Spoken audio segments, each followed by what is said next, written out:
you think doing something is a guy standing up and saying, I hereby declare, instead of 7 guys going out and being like, hey, can we make sure that any of those trucks coming in don't have the illegals? Because we've had a couple trucks come through here that did, and they've been transporting them. Now, I tried calling ICE, but they won't answer. So Jim and I are going to go out and don't consider that a civil war. Just that would be low-scale vigilanteism. So that's exactly what that is. Okay, guys, so we do know that this clearly, okay, this is the hindsight type of video, okay? But it is still fascinating to watch Tim Pool unravel as his narrative is being demolished by Andrew Wilson, because he really can't take it. He literally cannot take it. So let's just watch it. It's funny.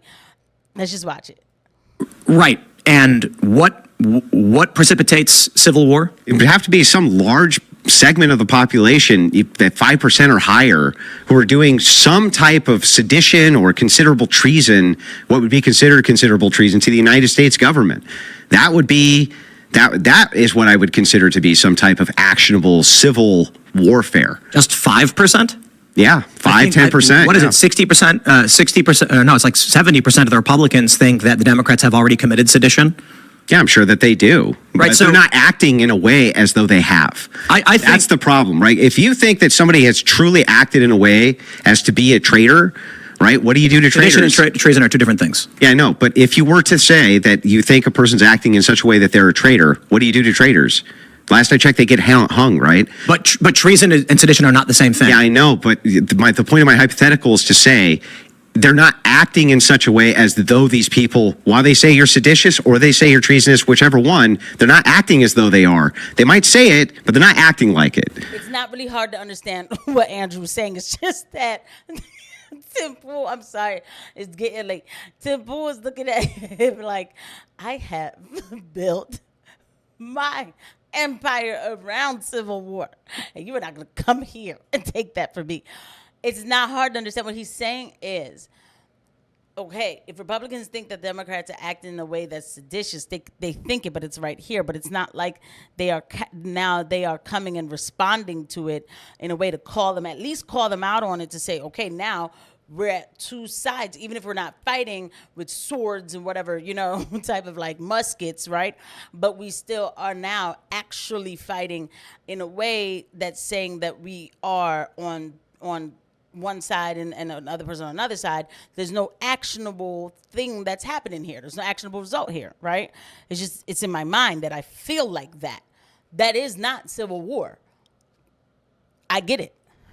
What does that mean they're not acting like? Well, if somebody is guilty of sedition, that's firing squad. If they're guilty of treason, they get hung. Sedition is not. They don't get worked with. Sedition is like maximum 10 years in prison, I believe. Okay, fine. Well, they're not getting 10 years in prison either. But well, that's the question of whether Donald Trump gets elected. The issue is conservatives overwhelmingly they're not revolutionaries. The question is, do we expect, with everything that's already happened, we're at the point now where, since the beginning of this conversation with Donald Trump, they've accused the president of being a traitor. They've accused Donald Trump of being a traitor. That's true. They have acted as though he is a traitor. They cemented his feet so that he couldn't run his administration. They effectively levied legal war against him during his entire administration. But you need a percentage of the American public who's acting in accordance with that against the system. No. In a physical way. Wrong. I don't think that's wrong. Read a book. I mean, just saying. Every single instance. Just saying, of 5 guys are running around with guns in some small scale incursion. That's not fucking civil war. And say it was civil war. Well, that's what we're talking about, is civil unrest and civil war. And what precipitates that is social breakdown when people lose confidence in their government. I agree. That's what precipitates it. That's true. You have social breakdown. You have social cohesion breaking down. You're sitting here going, but that doesn't mean that that's what it is. And you can also, you know what else you can get? Instead of civil war, you can get... instead of revolution, instead of civil war, you can have a renaissance too. Sometimes social breakdowns lead to renaissance. You forget about that as well. Well, usually you get a revolution or you get a civil war. Civil wars will end with one power structure typically takes over. The outright destruction is rare. First of all, okay, again, he makes a good point. the social breakdown. He's not saying it's not happening. He's saying that we're not at war yet. We're in an extremely heated moment, and you can get a renaissance. And you know what? To be honest, you're kind of seeing that happening right now with some people on the left, whether they mean it or not, saying that they're ready to work with people on the right. So maybe people are even seeing that there was too much degeneracy going on. I don't know. Who knows what can come out of this, right? Seriously, who knows what can come out of this? Excuse me. But either way, this is not a war. It's just that simple. And because that's what they were arguing. It's like, oh, we're in civil war. Like, he's like, yo, and there's a part of this where he's saying to him, like, you've been talking about this for the longest time. I've been watching your show, like, long before I was even doing podcasts myself, and you've been talking about this. We're not in civil war. Always asserts authority. But you get a revolution when no one fights, or you get a civil war when someone decides to fight back. What we could experience is a communist revolution in the United States. You could. If the right does nothing. We are facing an election where we already know from 2020 no one will agree on the results. To then say, after this election, everything will be fine, I believe is absurdity. Okay, so I agree. I can't believe I'm saying this. I'll say this. No, I still have to disagree. This has been going on for years and years, where the American government has prepared for contingencies for civil war. This has been going on forever.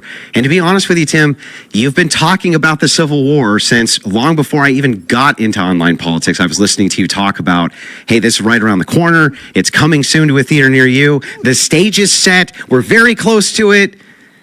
And we weren't really that close to it. So the thing is like... Do you think January 6th wasn't a dramatic escalation of political violence? I think that you could have a lead up over many years. Over many years. So I was correct. What did the SPLC accuse me of? What do you mean? When did you predict Jan 6? In September. I love this because it's in the lawsuits against me too. SPLC's written about it because in like September of or it might have been August of 2020, I said, if Donald Trump loses, you're going to see dudes showing up in D.C. They're going to lose their mind and storm the White House or something because they are not going to accept this. You're right. It wasn't the White House. It was the Capitol building. And then they wrote, Tim Pool had foreknowledge of January 6th, and here's proof because he predicted. No, it's because I read. And I said, wow, based on everything these people are saying and preparing for, they're going to go to D.C. and do something like this. And then they did. Yeah, but I think if you say that the sky is falling enough times, just like Alex Jones, eventually a couple of those things are correct. In 2018, when I said escalation of political violence is going to reach a massive tipping point, and then in 2020, they firebombed St. John's Church and the White House grounds, and they took over numerous cities. I predicted that. So to say, you've been saying for a long time it's around the corner, and every time you say something's going to happen, it does, but you're still wrong. Dude, I don't care if I'm wrong. It's not every time you say it that it doesn't happen. What I'm saying is that you've made the prediction so many times. I've heard it so many times on your show. Are we this close? We're this close to civil war. It's right around the corner, ladies and gentlemen. And the real question is, what will happen when the civil war gets here? I haven't seen the Civil War, Tim. I'm going to be honest with you, and it doesn't look to me like the political will is there to do it. Now, January 6th people went quietly into the night, and nobody's really saying much about that either. So and you know what? And I'm going to leave it there because we do this all day. Andrew Wilson wins because you know why? It doesn't matter what else Tim Pool said because he was wrong. Because the beautiful thing about hindsight is that we know that everybody does agree on the election. Donald Trump won. I didn't see riots. There was one march or something somewhere in Chicago. Everything went beautifully. I predicted that. I saw that coming. I saw that coming 3 weeks before, but that was on my other channel. Whatever. Anyway, coming back to it.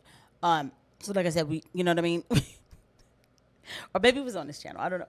But we know what's up. Okay. So and there's no civil war, but in fact, everybody's trying to go a little bit more conservative. CNN and MSNBC are fleecing freaking viewers. They're trying to sell them. There's no civil war. Okay. And like you said, I don't think people have the political will to actually do what they need to do because anyway, I'm going to leave that part alone. All right. So I think somebody should play this clip for Andrew Wilson so he can look at it again and say, you see, I'm just saying, and maybe take it to Tim Pool and say, I don't know, give a guy a hard time, but you were extremely wrong. And you've been so you've just been wrong. So is it going to be a communist takeover? No, that's not what's happening. I'll see you guys in the next one. Bye.